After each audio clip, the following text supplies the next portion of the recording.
तो hi friends, इस video में हम बात करेंगे कि आप अपनी प्राइवेट लिमिटेड कंपनी या फिर अनलिस्टेड पब्लिक कंपनी या फिर पार्टनरशिप फर्म को किस तरीके से एलएलपी में कन्वर्ट कर सकते हैं। उसका पूरा प्रोसीजर जानेंगे, कौन कौन से ड्राफ्ट चाहिएंगे, कौन कौन से फॉर्म फाइल करने होते हैं, कौन कौन सी मीटिंग्स हमें कंडक्ट करनी है, उन सभी बातों के बारे में बात करेंगे। इस वीडियो को हम दो पार्ट्स में कवर करेंगे। पार्ट 1 में हम कवर करेंगे बेसिक कॉन्सेप्ट और सेकंड है प्री रिक्विजिट्स फॉर कन्वर्जन, यानी कि कुछ कंडीशन, डिटेल्स एंड डॉक्यूमेंट्स जो अगर आप किसी क्लाइंट का कर रहे हैं तो आपको कौन कौन सी डॉक्यूमेंट्स और डिटेल्स क्लाइंट से मांगनी होंगी। फोर्थ स्टेप से प्रोसीजर, यानी कि हमें चेकलिस्ट क्या होगी, प्रोसीजर क्या होगा, मीटिंग कौन कौन सी होंगी, क्या एप्लीकेशन होंगे, कौन कौन से फॉर्म फाइल होंगे, उसकी यहाँ पर बात की गई है। फिफ्थ स्टेप से हमारा draft required to be prepared, कौन कौन से ड्राफ्ट हमें प्रिपेयर करने हैं और उनको क्लाइंट से साइन कराना है। पार्ट 2 की वीडियो में हम दोस्तों बात करेंगे प्रिपरेशन ऑफ ऑल फॉर्म्स, जो भी यहाँ पर फॉर्म की बात की जाएगी उन फॉर्म को किस तरीके से बना करके एमसीए पर अपलोड करना है उसकी हम बात करेंगे। तो चलिए स्टार्ट करते हैं वीडियो को। बेसिक कॉन्सेप्ट सबसे पहला आता है, basic concept for conversion of company और फर्म इनटू एलएलपी। तो देख लेते हैं स्टेप्स टू इनकॉर्पोरेट एलएलपी। अगर हम एक नॉर्मल एलएलपी इनकॉर्पोरेट कर रहे हैं तो उसके क्या स्टेप्स हैं। स्टेप 1 है नेम को रिजर्व करना है, नेम रिजर्व करना है, यानी कि रन एलएलपी फॉर्म फाइल करके, और उसके बाद हमें फिलिप फॉर्म फाइल करना है, और उसके बाद हमें agreement in form 3 within 30 days from the approval of FiLLiP form file करना है। सेकेंड है दोस्तों, can an existing partnership form be converted into LLP. तो आंसर इज यस, ये यहाँ पे सेक्शन दे रखी है। और अगर आप पार्टनरशिप फॉर्म को एलएलपी में कन्वर्ट कर रहे हैं तो आपको फॉर्म 17 फाइल करना है विद फॉर्म 3। और अगर आप ये कह रहा है can a company be converted into LLP, yes. A private company और an unlisted public company both can be converted into LLP by filing form 18। यहाँ पे ध्यान रखना, पार्टनरशिप फॉर्म के केस में फॉर्म 17 है और कंपनी के केस में फॉर्म 18 विद फॉर्म 3 हमें फाइल करना है। उसके बाद देखते हैं क्या एक लिस्टेड कंपनी भी एलएलपी में कन्वर्ट हो सकती है। The answer is no, only private and unlisted public company can be converted into LLP. अब नेक्स्ट देखते हैं, can I get my LLP registered with new name. ये कह रहा है कि मेरी जो प्राइवेट लिमिटेड कंपनी या फिर अनलिस्टेड पब्लिक कंपनी का नाम था, क्या मैं अपनी एलएलपी को कन्वर्जन के केस में एक नए नाम से रजिस्टर कर सकता हूं। द आंसर इज नो, जो भी आपकी कंपनी का नाम है वही नाम आप एलएलपी का ले सकते हैं इन केस ऑफ कन्वर्जन। अब दोस्तों बात आती है treatment of licence, permits, approval. मान लो कि मेरी जो प्राइवेट लिमिटेड कंपनी है जिसको मैं कन्वर्ट करने जा रहा हूँ एलएलपी में, उसके नाम कुछ आरबीआई के licence, GST registration, trade licence, इस तरीके के कुछ परमिट्स, लाइसेंस वगैरह, अप्रूवल्स वगैरह हैं। अगर वो कन्वर्ट हो जाएगी एलएलपी में तो उसके क्या कॉन्सिक्वेंस होंगे भाई, उनका क्या होगा, उसकी यहाँ पर बात की गई है। तो ये कह रहा है कि as per the provision of the act, LLP act में ये प्रोविजन है कि in case any private limited company या फिर अनलिस्टेड पब्लिक कंपनी अगर कन्वर्ट हो जाती है एलएलपी में तो उसकी जो भी अप्रूवल, लाइसेंस या फिर हमारे परमिट्स थी वो ट्रांसफर हो जाएंगी कन्वर्टेड एंटिटी में, यानी कि एलएलपी के नाम पर, subject to the provision of new, मतलब उस दैट एक्ट। जैसे कि आपने ट्रेड लाइसेंस लिया किसके अंडर, ट्रेड लाइसेंस एक्ट के अंडर, तो जो प्रोविजन ट्रेड लाइसेंस एक्ट में दिए हुए हैं, यानी कि कंपनी का आपको नाम चेंज करना होगा, प्राइवेट लिमिटेड की जगह आपको एलएलपी करना होगा, या फिर आपने एमएसएमई रजिस्ट्रेशन ले रखा है तो उसमें चेंज करना होगा, कंपनी की जगह एलएलपी कन्वर्ट करना होगा, जीएसटी है तो जीएसटी में भी आपको नाम चेंज करना होगा, या फिर रजिस्ट्रेशन सरेंडर करके न्यू रजिस्ट्रेशन हमें लेना होगा। तो जिस तरीके से उस एक्ट में, जिस एक्ट के अंदर अप्रूवल या परमिट्स या फिर लाइसेंस दिए गए थे उसके अकॉर्डिंग ही ये यहाँ पर ट्रांसफर किए जाएंगे। अब दोस्तों बात आती है बेसिक कॉन्सेप्ट में, ये जो लीगल फ्रेमवर्क है कन्वर्जन वाला, ये किस सेक्शन के अंडर गवर्न करता है। ये गवर्न करता है सेक्शन 56 और schedule 3rd and 4th of LLP act. Advantage क्या है एलएलपी बनाने के और उसको कन्वर्ट करने के। तो यहाँ पर कोई मिनिमम कैपिटल की रिक्वायरमेंट नहीं है और जैसे कि अब तो सेम कंपनी में भी कोई मिनिमम कैपिटल की रिक्वायरमेंट नहीं है। ये कह रहा है कि requires a minimum of 2 partners and there is no limit on maximum number of partners। Minimum 2 है और मैक्सिमम पर कोई यहाँ पर लिमिट नहीं है। नो मैंडेटरी ऑडिट, जैसे कि दोस्तों कंपनी में अगर आपकी टर्नओवर नील भी है फिर भी आपको क्या करना है, मैंडेटरी ऑडिट, स्टैट्यूटरी ऑडिट करना होता है। लेकिन अगर आपकी एलएलपी है तो उस केस में ऑडिट मैंडेटरी तभी होगी जब आपका कंट्रीब्यूशन यानी कि कैपिटल 25 लाख से क्रॉस कर जाता है या फिर टर्नओवर 40 लाख से क्रॉस कर जाता है। और इसमें जैसे कि आप जानते हैं वेरी लिमिटेड कंप्लायंसेस होते हैं। अगर हम बात करें कंपनी एक्ट के अंडर तो एनुअल रिटर्न और फॉर्म 80 आपको यहाँ पर फाइल करना होता है। LLP treated in par with the partnership form, यानी कि अगर आपकी कंपनी होगी, कंपनी के केस में डिविडेंड वगैरह पे करते हैं तो डिविडेंड डिस्ट्रीब्यूशन टैक्स लगता है, जो कि एलएलपी के केस में वो नहीं होता है। कैपिटल गेन यहाँ पर नहीं लगता है अगर आपकी असेट्स ट्रांसफर की जाएंगी from company to LLP in case of conversion of company to LLP. Cost of registering LLP is low as compare to company, और कंप्लायंसेस की भी कॉस्ट काफी कम होती है। प्रीरिक्विजिट्स, क्या क्या कंडीशन है? Every member of the company must agree with the decision of conversion, यानी कि जो कंपनी के मेंबर हैं वो एग्री होने चाहिए, सारे के सारे मेंबर डिसीजन से, किस डिसीजन से कि हमारी जो कंपनी है वो एलएलपी में कन्वर्ट हो रही है। All the members become the partner of the LLP and no one else, जो मेंबर कंपनी के पहले से हैं वो ही सिर्फ एलएलपी के पार्टनर हो सकते हैं और कोई नहीं हो सकता है। Latest copy of income tax return is to be filed with ROC, तो हमारी जो कंपनी है उसकी इनकम टैक्स रिटर्न भी अप टू डेट फाइल होनी चाहिए। All creditors must also agree with the conversion, हमें क्रेडिटर्स की भी कंसेंट लेनी होगी, स्पेशली सिक्योर्ड क्रेडिटर्स की।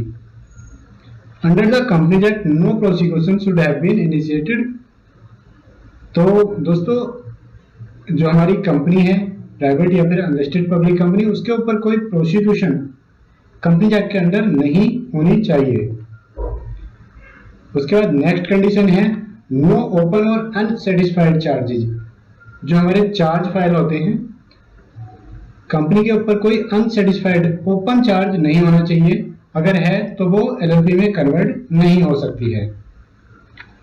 और कंपनी को बने हुए कम से कम 1 साल हो गया हो और उसने 1 साल की अपनी बैलेंस शीट और एनुअल रिटर्न फाइल कर दी हो, यानी कि 1 साल की फाइलिंग करने के बाद ही आप अपनी कंपनी को एलएलपी में कन्वर्ट कर सकते हैं। The company should be having share capital, तो कंपनी शेयर कैपिटल होनी चाहिए। और कंपनी जो है हमारी should not be A section 8 और सेक्शन 25 कंपनी, यानी कि पहले वाले एक्ट में सेक्शन 25 होती थी और 13 वाले एक्ट में सेक्शन 8 कंपनी, यानी कि एनजीओ कंपनी नहीं होनी चाहिए।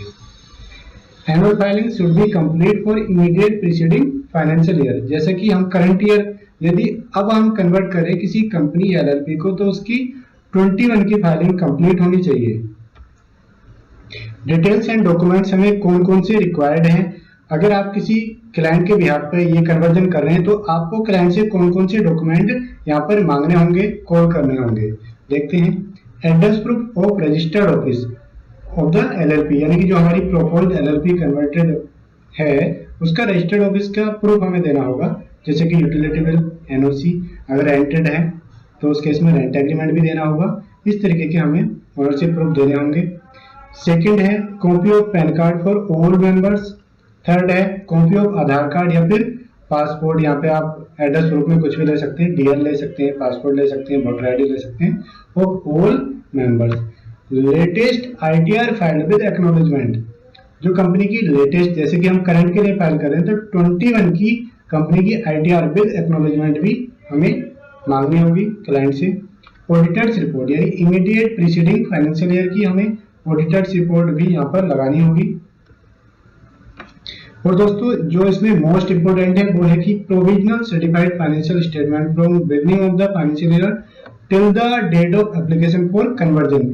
यानी कि फॉर एग्जांपल मैं आज 28 अगस्त को कन्वर्जन के लिए एप्लीकेशन फाइल करने जा रहा हूं और मेरी जो इमीडिएट प्रीसीडिंग फाइनेंशियल ईयर की फाइलिंग है वो 31 मार्च 21 तक होगी और 1 अप्रैल 2021 से अब तक की हमें एक प्रोविजनल फाइनेंशियल स्टेटमेंट बनानी है, प्रॉपर पीएनएल बैलेंस शीट और नोट्स टू अकाउंट, उसको सीए से सर्टिफाई कराना है और यूडिन जनरेट कराना है और उसकी यूडिन की डेट यानी कि साइनिंग की डेट प्लस एप्लीकेशन की डेट, यानी कि अगर मैं आज कर रहा हूं तो इन दोनों डेट में 30 डेज से ज्यादा का गैप नहीं होना चाहिए। अगर है तो रिसबमिशन आ जाएगा आपका आरओसी से, सीआरसी से, और आपको फिर से रिवाइज करके ये देनी होगी। Pan card of the company, अगर कंपनी जीएसटी में रजिस्टर्ड है तो जीएसटी सर्टिफिकेट भी, email ID and phone number of all members, passport size photo for all members भी हमें यहाँ पर देना होगा। नेक्स्ट आता है प्रोसीजर, मीटिंग वगैरह कौन कौन सी होगी उसकी हम बात करते हैं दोस्तों।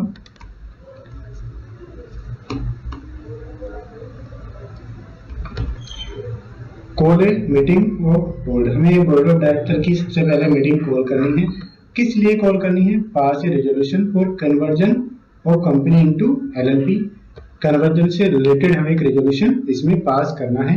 किसी एक डायरेक्टर को ऑथराइज करना है सभी फॉर्म को सर्टिफाई करके फाइल करने के लिए। Application for name availability, LLP का हमें नेम के लिए एप्लीकेशन देनी है। फॉर एग्जांपल अगर मेरी कंपनी का नाम एबीसी प्राइवेट लिमिटेड है तो एलएलपी का मैं नेम के लिए एप्लीकेशन दूंगा एबीसी एलएलपी, ठीक है।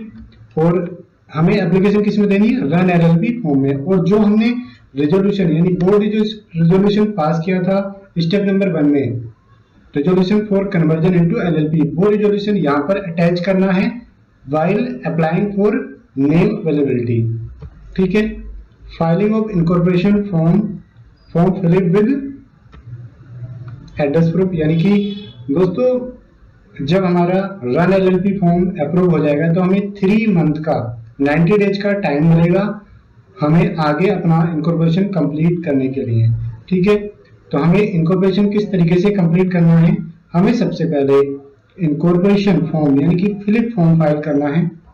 फिलिप फॉर्म में कुछ अटैचमेंट दी गई है जैसे कि address proof of the LLP, subscriber sheet हमें देनी है, consent of all designated partners and partners की हमें देनी है, identity and resident proof of all designated and partners, details of LLP और कंपनी इन विच पार्टनर और designated partner is a director और डेजिग्नेटेड पार्टनर, ठीक है। फिलिप हमें जो फाइल करना है दोस्तों वो हमें फाइल करना है फॉर्म 18 के साथ में, यानी कि form 18 as a link file होगा विद फॉर्म 3, ठीक है। अगर आप कन्वर्ट कर रहे हैं प्राइवेट लिमिटेड कंपनी या फिर अनलिस्टेड पब्लिक कंपनी को एलएलपी में तो आपको फॉर्म 18, अगर आप फॉर्म को पार्टनरशिप फॉर्म को कन्वर्ट करें तो फॉर्म 17, ये बात आपको याद रखनी है, ठीक है। तो पहले जो हमने अटैचमेंट देखी थी वो फिलिप फॉर्म की थी और ये हम अटैचमेंट देख रहे हैं फॉर्म 18 की। फॉर्म 18 में कौन कौन से लगेंगे? Statement of consent of share holder, statement of account of the company for immediate preceding financial year, provisional जो मैंने बताया था कि 1 अप्रैल से करंट डेट तक की चाहिए वो लगानी है, और list of all secured creditors along with their consent भी हमें लगानी है, कॉपी ऑफ जो हमारी लेटेस्ट आरटीआर है उसकी कॉपी विद एक्नॉलेजमेंट भी हमें लगानी है, ठीक है। इतना लगाने के बाद हमें फॉर्म 18 और फिलिप को as a link form upload कर देना है और फी पे कर देनी है।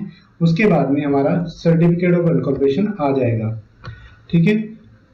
आरओसी यानी कि CRC on behalf of ROC check करेगा कि पूरा का पूरा प्रोसीजर जो है सही है, डॉक्यूमेंट सही है, तो वो आपको सीओआई इशू कर देगा, ठीक है। उसके बाद आप अप्लाई कर सकते हैं पैन कार्ड में चेंज के लिए, यानी कि आप अगर एबीसी प्राइवेट लिमिटेड का कर रहे हैं तो पैन कार्ड में उसका जो नाम होगा एबीसी प्राइवेट लिमिटेड होगा, तो अब आप पैन में चेंज के लिए अप्लाई कर सकते हैं एबीसी एलएलपी, ठीक है। हमें क्या करना है दोस्तों, ये फॉर्म फिलिप और फॉर्म 18 हमने अपलोड कर दिए, सीओआई हमारा आ गया है। उसके बाद हमें क्या करना है, हमें drafting of LLP agreement and it's filing. हमें एक एलएलपी एग्रीमेंट बनाना है और इसको with in 30 days in form 3 file कर देना है। 30 डेज कहाँ से काउंट करनी है? जिस दिन हमारा COI आया था उस दिन से। अगर आपने 30 डेज में फाइल नहीं करा तो आपको 100 रुपीज पर डे की यहाँ पर लेट फी लगेगी। अब दोस्तों बात करते हैं ड्राफ्ट। कौन कौन से ड्राफ्ट हमें बनाने हैं और यहाँ पर जरूरत होगी। ड्राफ्ट का लिंक मैंने डिस्क्रिप्शन में दिया हुआ है, आप वहां से डाउनलोड कर सकते हैं। सबसे पहले बनाना है BR for conversion and authorisation, consent from share holder for conversion, subscriber sheet बनानी है, consent of designated partner and partners की हमें बनानी है, NOC of owner of registered office, अगर हमारी प्रॉपर्टी जो है कंसेंटेड है या फिर रेंट पर या लीज पर है तो हमें NOC भी लेनी होगी। List of all secured creditors and their consent letter भी हमें बनाना है। LLP agreement on account of conversion, conversion के केस में किस तरीके से LLP एग्रीमेंट बनाना है वो भी हमें देखना होगा। Statement of assets and liabilities. और दोस्तों कभी कभी CRC may ask for additional document like certificate from auditors that company is not carrying NBFC activity। यानी कि नॉर्मल केस में ऊपर के 8 डॉक्यूमेंट ही हमें जरूरत पड़ती है, लेकिन अगर आप फाइल कर देते हैं तो कभी कभी CRC मांग लेता है कि एक डिक्लेरेशन दे दो भाई ऑडिटर से कि जो कंपनी है is not carrying NBFC activities, यानी कि लोन वगैरह फाइनेंशियल एक्टिविटीज नहीं कैरी कर रही है। अगर आप इन सभी ड्राफ्ट को डाउनलोड करना चाहते हैं तो मैंने डिस्क्रिप्शन में लिंक दिया हुआ है, वहां से जाकर के आप डाउनलोड